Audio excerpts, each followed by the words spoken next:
काज बाजार के अंदर और इस दायरे में कामकाज में रणनीति क्या हुआ आपकी, इस पर बातचीत कर लेते हैं। पहले हमारे साथ नीरव छेड़ा सर मौजूद है निर्मल बैंक सिक्योरिटी से। नीरव सर नमस्कार, स्वागत है कार्यक्रम में। रेंज बाउंड ट्रेड है, कुछ बोरियत तो नहीं हो रही आपको? 2 घंटे से वहीं का वहीं खड़ा है मार्केट। एकदम सही कहा आपने सुमित जी। इनफैक्ट कल का भी अगर ट्रेड देखें तो एकदम ही साइडवेज था for Nifty bank Nifty. So yes, not many opportunities और वही देख रहे हैं कि कब मोमेंटम आएगा। पर अभी के लिए जो डेटा बता रहा है कि निफ्टी में एक रेजिस्टेंस है 24,900 24,950 की, और वहां पे आके अटका है।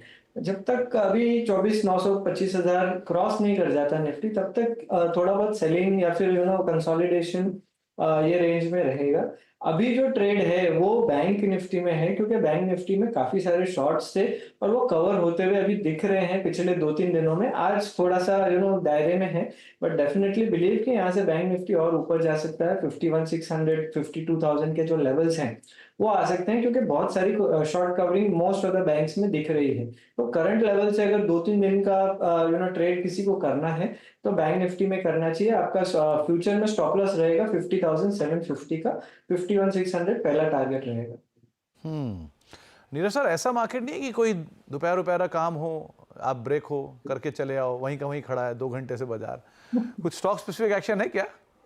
यस, देखिए स्टॉक स्पेसिफिक का एक्शन, काफी सारे स्टॉक्स अच्छा चल रहे हैं, बट डेफिनेटली ओएमसीज की बात कर सकते हैं। ओएमसीज मेरे हिसाब से ब्रेकआउट के ऊपर चल रहे हैं पिछले 2-3 दिनों में, और अच्छा मोमेंटम आ सकता है during the closing in the next few hours.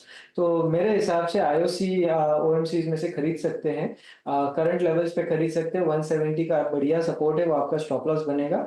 ऊपर में यहाँ से अराउंड 185 के टारगेट आ सकते हैं ये स्टॉक में। ओवरऑल तीनों ही स्टॉक चलने चाहिए, आईओसी, एचपीसीएल और बीपीसीएल।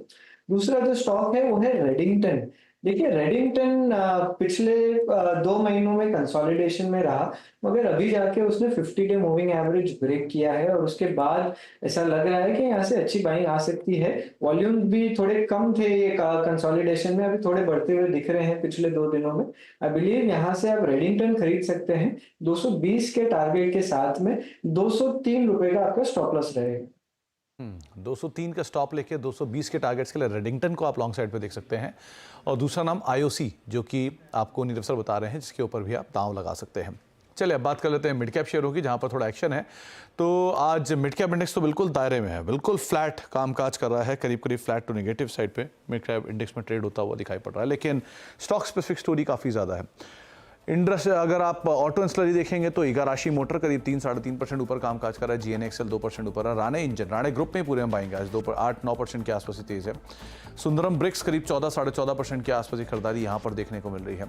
इसके अलावा कुछ और सेक्टोरल स्पेसिफिक की बात की जाए जहाँ पर एक्शन है, तो उसमें आईटी में आज थोड़ा प्रेशर है, प्रॉफिट टेकिंग कह लीजिए। एम्फेसिस 2.5% नीचे, परसिस्टेंट 1.5% नीचे, कोफोज 1% नीचे।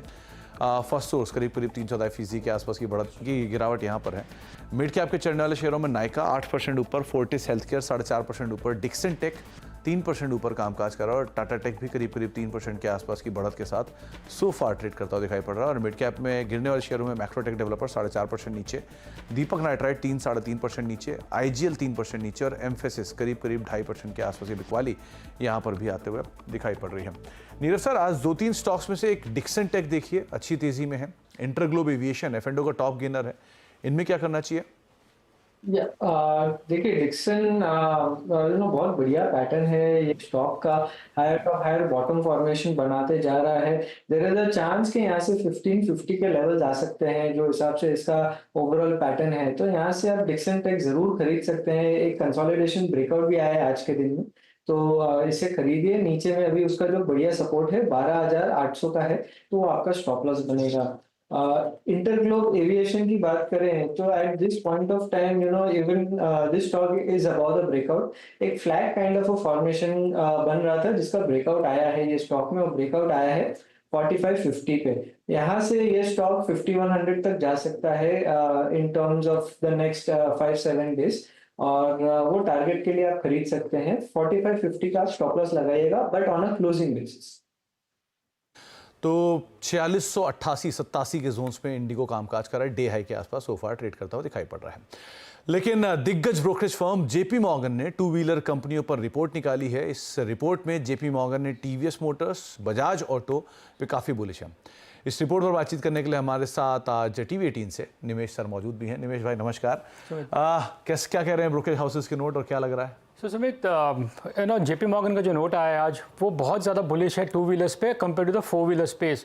उनको लगता है कि टू व्हीलर्स में पूरा सेगमेंट काफ़ी अट्रैक्टिव है और वहाँ पे बहुत सारा ग्रोथ आएगा टू व्हीलर सेगमेंट में compare to the four wheeler segment. Stock की बात करें तो जेपी मॉर्गन ने आज टीवीएस मोटर्स को अपग्रेड किया है टू ओवरवेट फ्रॉम न्यूट्रल। उन्होंने वहाँ पे टारगेट प्राइस बढ़ा के कर दिया 3050। इंटरेस्टिंगली आज यूबीएस का भी एक नोट आया था सुबह में ऑन टीवीएस मोटर्स और उन्होंने भी टारगेट प्राइस बढ़ा के 3200 का कर दिया था। आई थिंक यूबीएस सबसे एग्रेसिव है टारगेट प्राइस के मामले में टीवीएस मोटर्स के स्टॉक प्राइस पे, तो वो एक बड़ा रीज़न है कि आज टीवीएस मोटर्स 3-3.5 टका ऊपर है।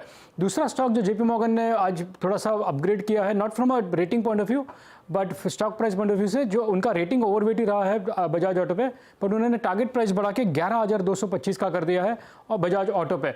ऑन द अदर साइड उन्होंने थोड़ा सा डाउनग्रेड किया है हीरो मोटोकॉर्प को आफ्टर द रिसेंट रैली। उन्होंने अभी स्टॉक को न्यूट्रल कर दिया है, वहाँ पे उनका टारगेट है 50-30 और वो अभी भी कॉशन है ऑन आइशर मोटर्स पे और वहाँ पे उनका न्यूट्रल रेटिंग या टारगेट है 45-10। ना जो मैं ऑटो इंडस्ट्री पे जो बात कर रहा था, जेपी मॉर्गन का नोट ने बहुत क्लियरली लिखा है कि उनके लिए बड़ा अट्रैक्टिव सेगमेंट है two wheelers compare to the four wheelers और उनको लगता है कि द ग्रोथ जो आएगा टू व्हीलर्स में वो बहुत ज़्यादा आएगा compare to the four wheeler market, at least in the short term. दूसरा जो बड़ा कंसर्न था टू व्हीलर्स को लेके वो इलेक्ट्रिफिकेशन था। ओला का जो मूव हमने देखा या जो बाकी कंपनीज जो इलेक्ट्रिक व्हीकल्स में जा रही है, उसमें जेपी मॉर्गन का व्यू है कि जो प्रोग्रेस हो रहा है ईवी में वो बहुत ही सबड्यूड है और उसके वजह से उनको एक्सपेक्टेशन है कि मार्जिन्स पे कोई बड़ा प्रेशर आएगा नहीं बजाज पे, टीवीएस पे और सब इनकम्बेंट प्लेयर्स पे। सो वो एक बड़ा ट्रिगर है इनको अपग्रेड करने का।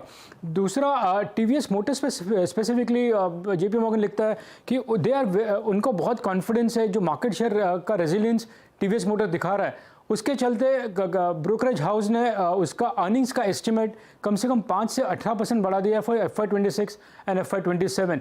हीरो मोटर के लिए जेपी मॉर्गन लिखता है कि जो एक बजाज ऑटो के लिए एक लिखता है कि ये कंपनी जो एक पोटेंट कॉम्बिनेशन है of ability and intent and इसके पीछे उन्होंने बजाज ऑटो का ईपीएस एस्टिमेट भी 3 से 5% बढ़ाया है जेपी मॉर्गन ने। सो ये मेन रीज़न है कि आज सब ऑटो स्टॉक्स बस कर रहे हैं, 4 से 5% ऊपर है, स्पेशली ऑन टीवीएस मोटर। जैसे मैंने बोला कि बड़ा अपग्रेड आया है जेपी मॉर्गन का, पर अगर आप इवन यूबीएस का रिपोर्ट पढ़ोगे उसमें क्लियरली लिखा है कि जो एक्सपेक्टेशंस है टीवीएस जो हिसाब से नई लॉन्चेस कर रहा है और उसमें भी प्राइस बहुत कॉम्पिटिटिव है और वो प्राइस कोई और मैच नहीं कर पाएगा।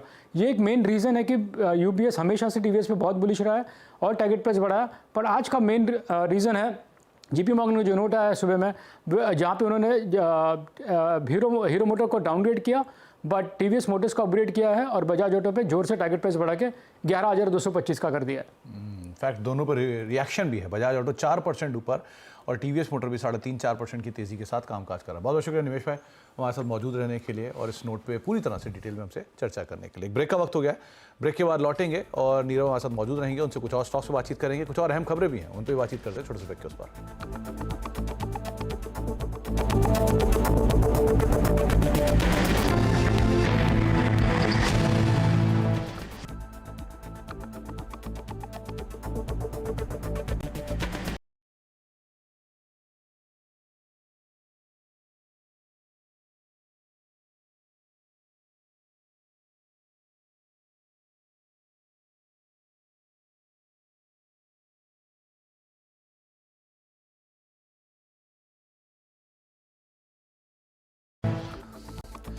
आप देख रहे हैं मिड कैप मंत्रा और ऑनलाइन गेमिंग कंपनियों को जीएसटी के मोर्चे पर जल्द राहत मिलने के आसार नहीं है। सूत्रों के मुताबिक 9 सितंबर को जीएसटी काउंसिल की बैठक में 28% जीएसटी दरों को लेकर समीक्षा नहीं होगी। पूरी खबर पर बातचीत कर लेते हैं। आलोक प्रदर्शी हमारे साथ मौजूद भी हैं। आलोक, किस तरह की डिटेल है?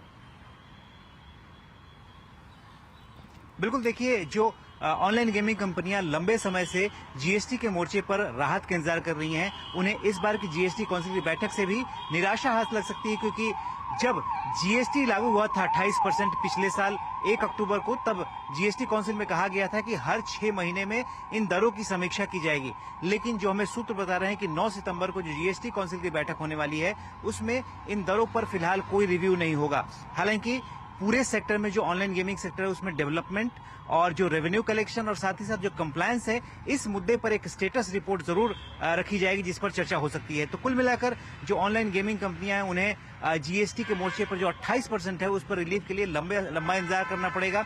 हालांकि इसी बीच में एक और नया मुद्दा सामने आया है, वो है कि जो कॉमर्स मिनिस्ट्री के तहत एक डिपार्टमेंट है DPIIT, उसने एफडीआई के पर्पज से गेम ऑफ स्किल और गेम ऑफ चांस के बीच में डिफरेंशिएशन के लिए एक इंटर मिनिस्टरियल नोट जारी किया है। लिहाजा ये एक ऑनलाइन गेमिंग कंपनियों के लिए एक तरह से कहें पॉजिटिव है, क्योंकि लगातार ऑनलाइन गेमिंग कंपनियां इसी मुद्दे को लेकर जीएसटी काउंसिल में गई, बार कोर्ट में भी गई कि दोनों के बीच में डिफरेंशिएशन होना चाहिए, दोनों पर जीएसटी की दरें अलग अलग होनी चाहिए। लेकिन जैसा कि पता है कि पिछले साल जब 1 अक्टूबर को जीएसटी लागू हुआ था 28%, तो जीएसटी काउंसिल ने इनमें कोई डिफरेंशिएट नहीं किया था, चाहे गेम ऑफ स्किल हो या गेम ऑफ चांस हो, दोनों पर 28% जीएसटी लगाया था। लिहाजा ये मांग ऑनलाइन गेमिंग कंपनियों से की तरफ से लगातार हो रही है। लेकिन जो इस बार जीएसटी काउंसिल की बैठक हो रही है उसमें इस मुद्दे पर कोई चर्चा होने की उम्मीद नहीं है, क्योंकि देखें तो पूरा रेवेन्यू कलेक्शन जो ऑनलाइन गेमिंग कंपनियों से हो रहा है हर महीने करीब 12,000 करोड़ रुपए के आसपास हो रहा है और कमाई भी 4 से 5 गुना बढ़ चुकी है। तो लिहाजा सरकार के लिए अभी रेवेन्यू पे कोई कॉम्प्रोमाइज करने की उम्मीद नहीं है। चलिए, तो आगे भी इसके ऊपर हम आपसे डिटेल लेते रहेंगे, लेकिन फिलहाल के लिए बहुत बहुत शुक्रिया आलोक हमारे साथ मौजूद रहने के लिए और बातचीत करने के लिए। एक ब्रेक का वक्त हो गया, ब्रेक के उस पार खिलाड़ियों के अपडेट और कुछ और स्टॉक्स उस पर बातचीत करते हैं। छोटे ब्रेक के उस पार।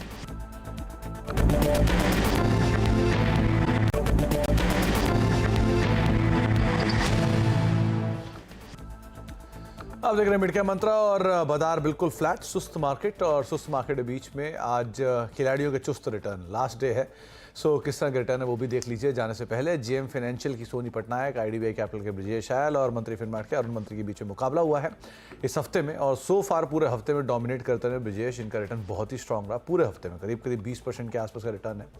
इसके अलावा अरुण का रिटर्न 7%, सोनी का रिटर्न करीब 7.25% के आसपास सो फार देखने को मिल रहा है। अब ब्रेक का वक्त है, ब्रेक के उस पार आज हम नो योर कंपनी में बातचीत करने वाले हैं मार्केट्स को लेके और इनक्रेड एसेट मैनेजमेंट कंपनी के बारे में बातचीत करेंगे, जहां पे हमारे साथ कंपनी के फंड मैनेजर आदित्य सूद साहब मौजूद होंगे। उनसे चर्चा करेंगे छोटे से ब्रेक के उस पार। फिलहाल के लिए इतना ही, नमस्कार।